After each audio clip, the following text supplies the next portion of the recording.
पेट के बल लेट करके, पेट के बल लेट करके किए जाने वाले आसन। तो ठीक से करना है। अपनी पोजीशन ले लेंगे, पेट के बल लेट जाएंगे। सबसे पहले करेंगे मकर आसन। दोनों हाथ की हथेली अपनी ठोड़ी के नीचे लगा लें और दोनों पैर मिले हुए, और श्वासों के साथ बारी बारी से पैरों को ऊपर नीचे चलाना है। मकर आसन यानी मकर यानी मगरमच्छ, वो अपनी पूंछ को हिलाता है ना पानी के अंदर, तो इसी तरीके से आपने अपने पैरों को चलाना है। श्वास भरते हुए पैर ऊपर उठना चाहिए, श्वास छोड़ते हुए पैर नीचे आना चाहिए। लंबी गहरी श्वासों के साथ जितना अच्छे से कर सकते हैं, ये नहीं कि ज़्यादा जल्दी करना है, सहज तरीके से धीरे धीरे करें और लंबा गहरा श्वास भरें। फेफड़ों के विस्तार के लिए भी आसन हो जाता है। जब आप कमर को फोल्ड करते हैं, छाती को फोल्ड करते हैं, तो फेफड़े का विस्तार होता है, फेफड़े की कार्य क्षमता बढ़ती है। फेफड़े में किसी भी तरह का विकार होगा वो ठीक होगा, और आपकी बॉडी के अंदर ऑक्सीजन का संचार ठीक से होने लगेगा। तो जब आप लंबी गहरी श्वास भरते हैं ना, तो हर श्वास के साथ आपका ब्लड, आपकी ऑक्सीजन एक साथ चलती है। तो लंबी गहरी श्वासों के साथ ध्यान एकाग्रता के साथ अपने अभ्यास को करेंगे।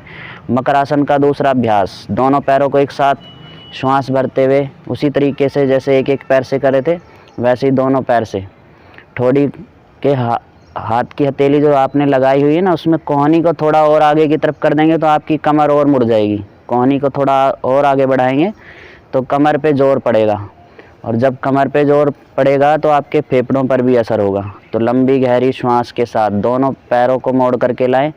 कोशिश करें आपकी एड़ी आपके हिप्स को टच कर जाए श्वासों के साथ। ये मकर आसन है। मूवमेंट करने के लिए भी इस आसन को करते हैं। जब अपनी बॉडी को किसी भी आसन के लिए तैयार करते हैं तो ये मकर आसन सबसे आसान तरीका है। इसमें आराम से कोई भी इस अभ्यास को कर सकता है, छोटा बड़ा बुजुर्ग भी इस पैर को चला सकते हैं। इसी तरीके से जितना चला सकते हैं धीरे धीरे सहज तरीके से। विराम देंगे। अगला अभ्यास करेंगे भुजंग आसन। दोनों हाथ की हथेली कंधों के नीचे, ठोड़ी ज़मीन पर, दोनों पैर मिले हुए।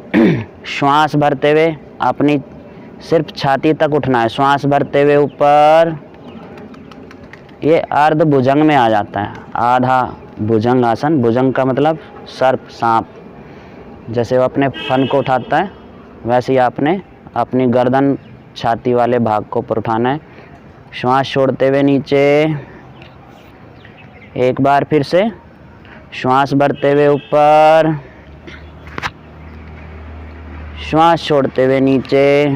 भुजंग आसन का दूसरा अभ्यास, थोड़ी हाथ की हथेली को पीछे की तरफ करें और पूरा उठाने की कोशिश करेंगे। श्वास भरते हुए ऊपर। इसके कई सारे स्टेप आप अलग अलग तरीके से भी कर सकते हैं। पूरा उठें, गर्दन ऊपर उठाएं, अपनी कमर को फोल्ड करें, ऊपर देखें आसमान की तरफ। अपने फेफड़ों को भी ध्यान दें, अपनी श्वासों पर भी ध्यान दें। श्वास छोड़ते हुए नीचे, एक बार फिर से दोहराएंगे। श्वास भरते हुए ऊपर, श्वास छोड़ते हुए नीचे। तीसरा स्टेप करेंगे, लेफ्ट हैंड नीचे, राइट हैंड ऊपर। हाथ की हथेली टिकाएं इस तरह से, और कोहनी सीधी करनी है इसमें भी। श्वास भरते हुए पूरा ऊपर उठाएंगे। श्वास भरते हुए ऊपर,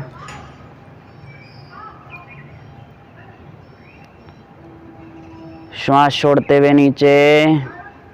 एक बार फिर से दोहराएं। श्वास भरते हुए ऊपर, श्वास छोड़ते हुए नीचे। भुजंग आसन का अगला अभ्यास करेंगे। दोनों हाथ की हथेली कंधों के नीचे, दोनों पैर खोल दें। त्रियक भुजंग आसन। त्रियक यानी 3 तरफ से आपने इस अभ्यास को करना होता है, तो ठीक से आपने करना। त्रियक आसन, श्वास भरते हुए ऊपर उठना है और कंधे से विपरीत पैर को देखने की कोशिश करनी है। श्वास भरें, ऊपर उठा लें, कोहनी सीधी करें, फिर गर्दन को ट्विस्ट करें, पीछे देखने, विपरीत पैर को देखने की कोशिश। त्रियक भुजंगासन। यह आपकी कमर कंधों के लिए बड़ा सरल साधारण सा अभ्यास है। वापिस श्वास छोड़ते हुए एक बार फिर से दूसरी साइड से दोहराएंगे। श्वास भरते हुए ऊपर,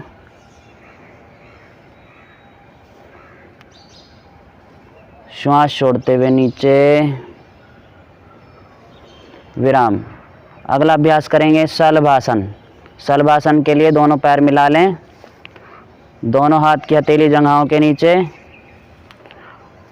थोड़ी ज़मीन पर दोनों पैर मिले हुए। श्वास भरते हुए अपने राइट लेग को ऊपर उठाना है। श्वास भरते हुए ऊपर, घुटना सीधा, पैर का पंजा तना हुआ।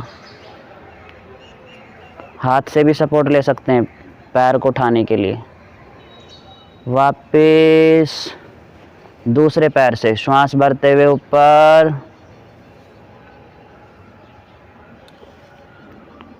श्वास छोड़ते हुए नीचे।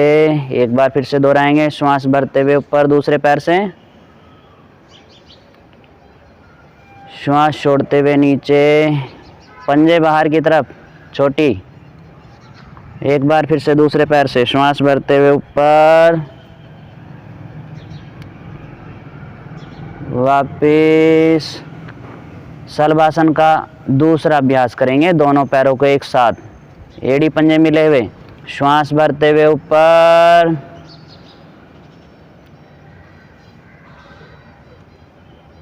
बहुत अच्छे। वापिस एक बार फिर से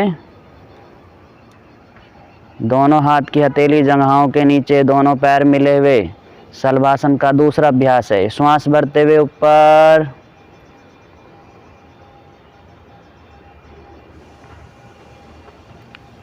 श्वास छोड़ते हुए नीचे, विराम। शलभासन का तीसरा अभ्यास, दोनों हाथ कमर पे, कलाई को पकड़ लें।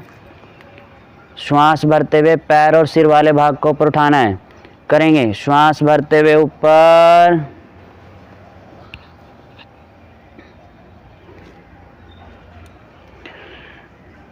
वापिस।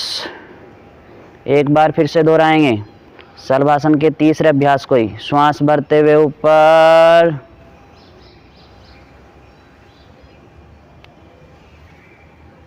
वापिस, विराम दें। अगला अभ्यास करेंगे धनुरासन। दोनों घुटने मोड़ें, दोनों हाथों से टखनों को पकड़ें। श्वास भरते हुए ऊपर उठा लेंगे। श्वास भरते हुए ऊपर, ये कमर के लिए है, आपके कंधों के लिए, आपके पैरों में, पूरी बॉडी को लचीला बनाने के लिए जितने भी अभ्यास किए गए थे, सारे अभ्यास आपकी मांसपेशियों को लचीला बनाने के लिए। वापस धीरे धीरे सहज तरीके से हाथ पैर सीधे। एक बार फिर से दोहराएंगे। दोनों घुटने मोड़ें, दोनों हाथों से टखनों को पकड़ें।